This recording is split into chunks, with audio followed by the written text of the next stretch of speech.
Hi, I'm Zita Bano, and the book that I'm going to talk about today is A Man Called Ove. And I just finished reading this one, and I'm so excited for this review because this is the book that I actually really liked. And after quite some time, I actually enjoyed reading a book, and especially a modern fiction book, because usually I have this contention with modern fiction that I feel that it's very engaging and it's very simple to read, but also it's very shallow and it doesn't have any depth in it. But this book, I feel, had some sort of depth in it, and also it was very enjoyable, it was very engaging. So without further ado, let's talk about it. So what's inside this book? This book is basically a story of a grumpy old man, and this man is now 59 years old. And if we're talking about the beginning of the time, he had a very rough childhood, he had financial problems, and he was orphaned at a very early age. And because of his circumstances, what he faced in his life, he realized that this world is probably not a place for people who have principles and who have values, and this world becomes very difficult for them. So he becomes very cynical, he becomes very rough and tough himself.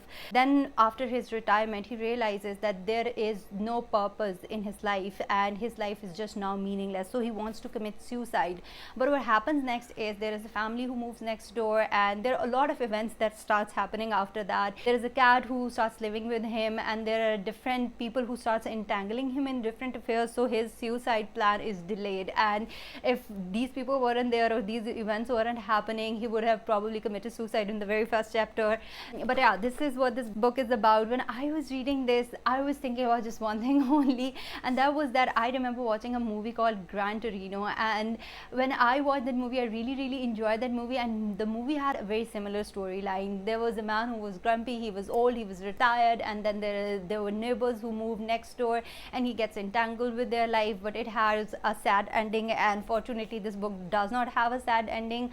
Not giving you any spoilers, but just letting you know that this book doesn't have a sad ending, but that movie had a sad ending. Anyway, while I was reading this book, all I can think was about that movie, and when I was picturing Ove in my mind, because there is always a movie going on in your mind when you are reading a book. So when I was imagining Ove, I was imagining Gran Torino, and I was imagining how he looked like, how he behaved, and how he scoffed after different people. So this is something that was constantly running in my mind while I was reading this book. And the second thing that I thought, this book was really inspiring in a sense, like there are a lot of times in our lives when we start questioning our own existence. Like, it's not just about midlife crisis. Our young generation, we oftentimes we question that why do we exist, what is the purpose of our life, what are our goals, what do we want to do. Like, these are the questions that keep boggling our mind all the time.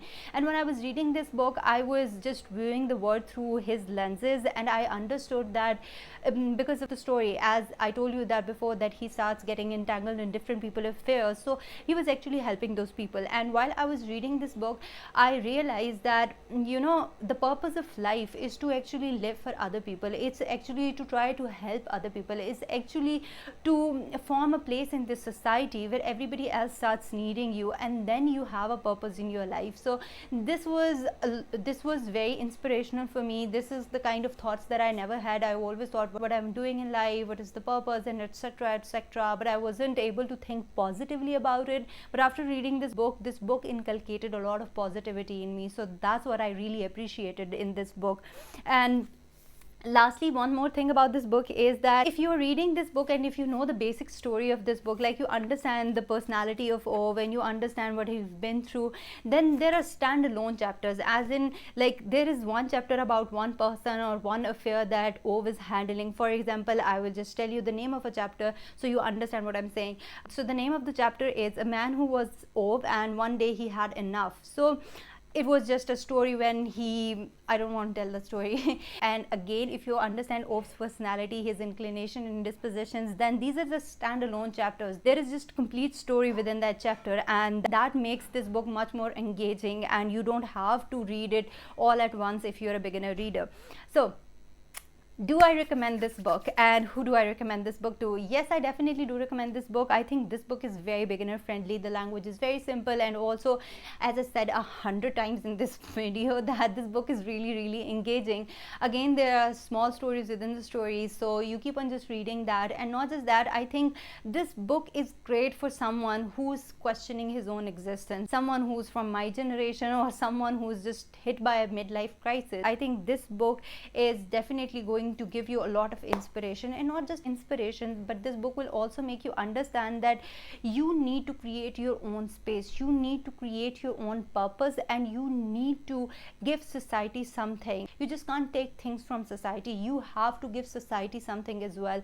And this is something that I understood after reading this book. So I would definitely recommend it to people from my generation, but also people who are retired, who are thinking their life through, and who are thinking that now we have done everything that we were supposed to do in life. We got married, we have kids, and we are now retired, we have done our jobs, now what we are supposed to do.